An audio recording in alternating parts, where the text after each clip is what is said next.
ချို့ကိစ္စတွေကဖြစ်လာမယ်လို့ထင်ထားပေမဲ့လက်တွေ့မှာဖြစ်မလာတာမျိုးတွေရှိတတ်ပါတယ်။အဲ့ဒါကိုနေသားကပြောပြပါမယ်။အဲ့ဒီနေတုန်းကနေသားတယောက်ဒွင်းသီးကိုမိဖုတ်စားခြင်းနဲ့စိတ်ကူးနဲ့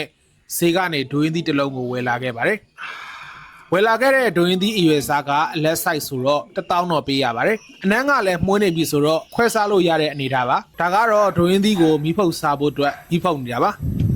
မိသွင်းနဲ့ဖုတ်ရင်ဒွင်းသီးရဲ့အနံ့ရစာကပိုကောင်းတာကိုသိပေမဲ့လည်းမီးမွေးရမှပြင်းလို့ gas မီးဖို့နဲ့ပဲမီးဖုတ်လိုက်ပါတယ်မီးဖို့ပေါ်မှာတော့ဒွင်းသီးကိုဟိုဘက်ဒီဘက်လှည့်ဖုတ်ရင်15မိနစ်ကြာအောင်တော့ဖုတ်ပေးလိုက်ပါတယ်15မိနစ်အကြာဒွင်းသီးကိုဖုတ်ပြီးပြီဆိုရင်တော့ဟောဒီလိုဒွင်းသီးမီးဖုတ်ကရပါပြီ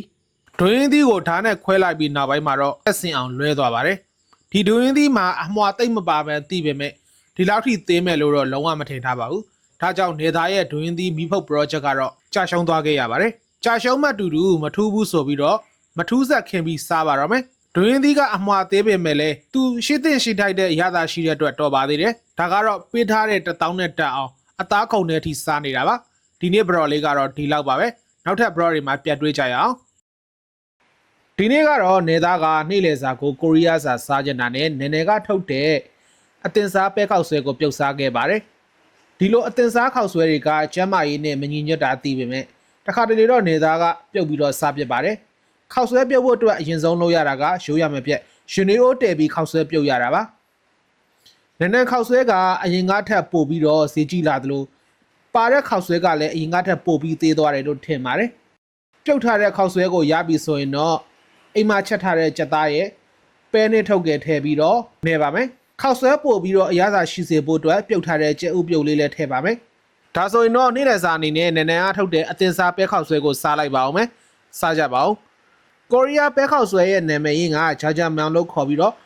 ကိုရီးယားနဲ့တရုတ်ယဉ်ကျေးမှုရောစက်ထားတဲ့ခောက်ဆွဲတစ်မျိုးဖြစ်ပါတယ်ပဲခောက်ဆွဲရဲ့အဓိကသက်ကတော့ချင်းကန်းလို့ခေါ်တဲ့ပဲငပိဖြစ်ပြီးတော့ဒီခောက်ဆွဲကိုကိုရီးယားနိုင်ငံသားတွေကနေ့လယ်စာအဖြစ်ရောညစာအဖြစ်ပါစားသုံးကြတာလည်းများပါတယ်ပဲခောက်ဆွဲကအရင်တုန်းကကိုရီးယားနိုင်ငံမှာသာထင်ရှားခဲ့ပေမဲ့လက်ရှိချိန်မှာတော့တကဘာလုံးကိုလွှမ်းခြုံထားတဲ့ global food အနေနဲ့အားလုံးကလက်ခံထားကြတာပါဒါကတော့နေသားသီးတလောက်ပဲခောက်ဆွဲနဲ့ပတ်သက်တဲ့ဘူတုထဖြစ်ဝဲအကြောင်းအရာတွေကိုပြောပြပေးသွားတာပါဒီနေ့ဗီဒီယိုလေးကတော့ဒီလောက်ပါပဲနောက်ထပ်ဗီဒီယိုတွေမှာနေသားတို့ထပ်ပြီးတော့တွေ့ကြရအောင်ဒီနေ့ကတော့နေသားကတစ်လမှာ4ရက်ပဲဖွင့်နေအကျော်ဆိုင်မှာအကျော်သားစားပါမယ်ဒါကတော့အိမ်ကနေအကျော်ဝယ်ဖို့သွားနေတာပါဒီနေ့ကတော့နေသားတို့စီမှာမိုးမရွာတဲ့အတွက်ရှာတိဥရုကတော့တတရရပါပဲ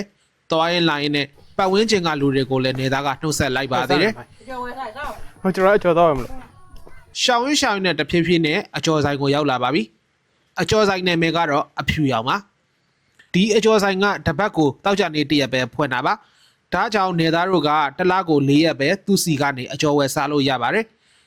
ဒီနေ့ကတော့နေသားကသူ့ဆိုင်ကနေအကျော်စုံဝယ်လာပါတယ်ဝယ်လာခဲ့တဲ့အကျော်စုံမှာဘာတွေပါလဲဆိုတော့တိုဦးကျော်ရဲ့ငပြောကျော်ရဲ့ဘေဟာကျော်ရဲ့အာလူးကျော်နဲ့ဘူးသီးကျော်တို့လည်းပါပါသေးတယ်အခုကတော့အကျော်စုံပူပူလေးကိုစားပါတော့မယ်အားလုံးကိုလည်းကျွေးပါတယ်စားကြပါဦး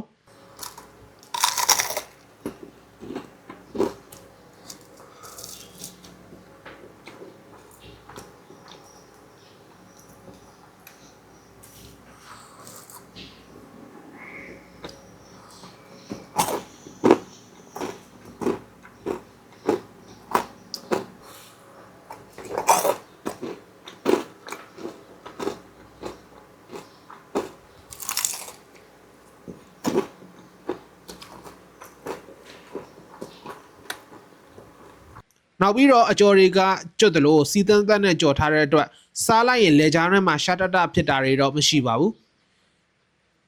ဒီလိုအကျော်စုံပူပူလေးကိုထမင်းလေးနဲ့တွဲစားရမယ်ဆိုရင်တော့အရန်လို့စားလို့ကောင်းမှာပါဒါကြောင့်နေသားတို့တွေကတစ်ခါတလေဆိုရင်တော့အကျော်စုံနဲ့ညစာလေးကိုစားတတ်ကြပါတယ်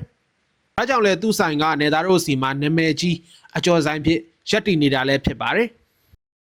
ဒီနေ့ဗီဒီယိုလေးကတော့ဒီလောက်ပါပဲနေသားရဲ့ channel လေးကိုလည်း follow လုပ်သွားကြပါဦး